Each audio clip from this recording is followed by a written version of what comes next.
Hey gamers, if you're ready to adorn your walls with the heads of heroes always trying to destroy your dungeon, then you want to check out Open Season. Let's take a look at how this one plays. In this game, players will be trying to complete their wall, and they will do that over a course of 11 rounds if they're using this side of the board, a few less rounds if you're using the other side of the board. But as you can see, we're already a few rounds in here. The first thing you do on your turn is refill the inn to 5 cards. We've already done that. Then you're going to move anything that's in your stock into your accolades. That'll protect those cards. Nobody can look at these except yourself, and you can reorganize them any way that you want. Your stock is always face up. The top card can possibly be stolen by other players. You can't reorganize those at all, but they do remain visible there. Then the next thing that you're going to do is choose 2 cards from the inn. One will always go into your wall, and one will always go into your stock. So I might want to pick this card here because, as you can see, some of the different rows that are on the board cannot be the same type of people. So these have to be different, these have to be different, these have to be different. These 3 here can be the same, and that will score you some additional points, but they do not have to be the same. So I think I'm just going to take something new here. I'm going to be trying to finish this bottom row by the 6th round in order to get some trophy tokens.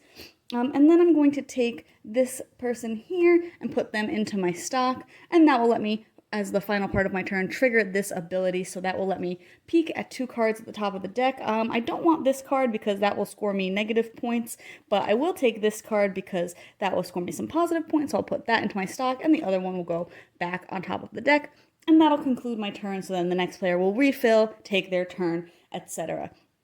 Like I said, these cards are not safe until they move into your accolades, but then once they are there, you can rearrange them, do whatever you want to for them. You are going to be looking at these attributes here to try and complete sets. They start off as 4 points, but if you put somebody here in the first 4 rounds, they can go up to 7 points.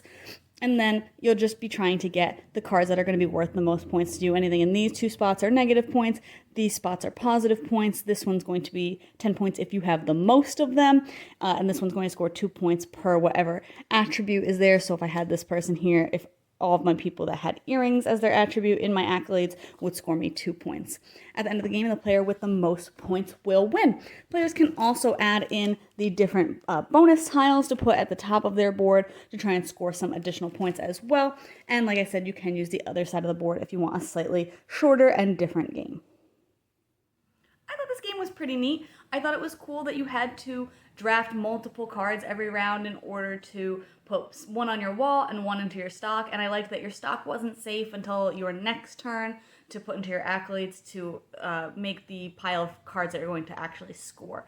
I thought it was kind of tricky to think about how the stuff that's on your board is not what's actually scoring, so even if you have something in a negative point spot, that card doesn't count as negative points. If you don't have any in your accolades at the end of the game, then you're safe and you don't lose those points, which is really interesting. So there's a really interesting balancing of what cards you take and where you put them, because you might want to trigger certain abilities on your wall, or maybe you're trying to go for the bonus tiles if you're using those. There's a lot of, like I said, balancing in this game, and it can definitely be tricky, especially because it does come down sometimes to the luck of the draw in what comes out in the offer of cards for your turn. But I think even with that little bit of luck, it's usually not too bad, and you usually have a little bit of choice where you might be able to get a person that you want, or maybe an attribute that you want for a set into your accolades. So there is enough of that wiggle room where you don't feel like you're usually having really bad turns. It might happen once or twice in a game, but usually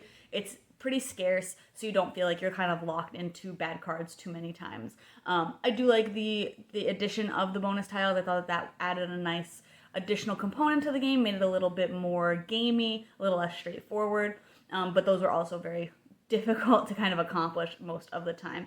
But I think the game has a nice amount of variability overall, and while I can see people thinking that it's a little spreadsheety, I think that it works pretty well if you're playing with the right people who kind of all get into the same mindset and the same groove of the gameplay. But you can check out my full thoughts on the blog today to decide if this one's for you.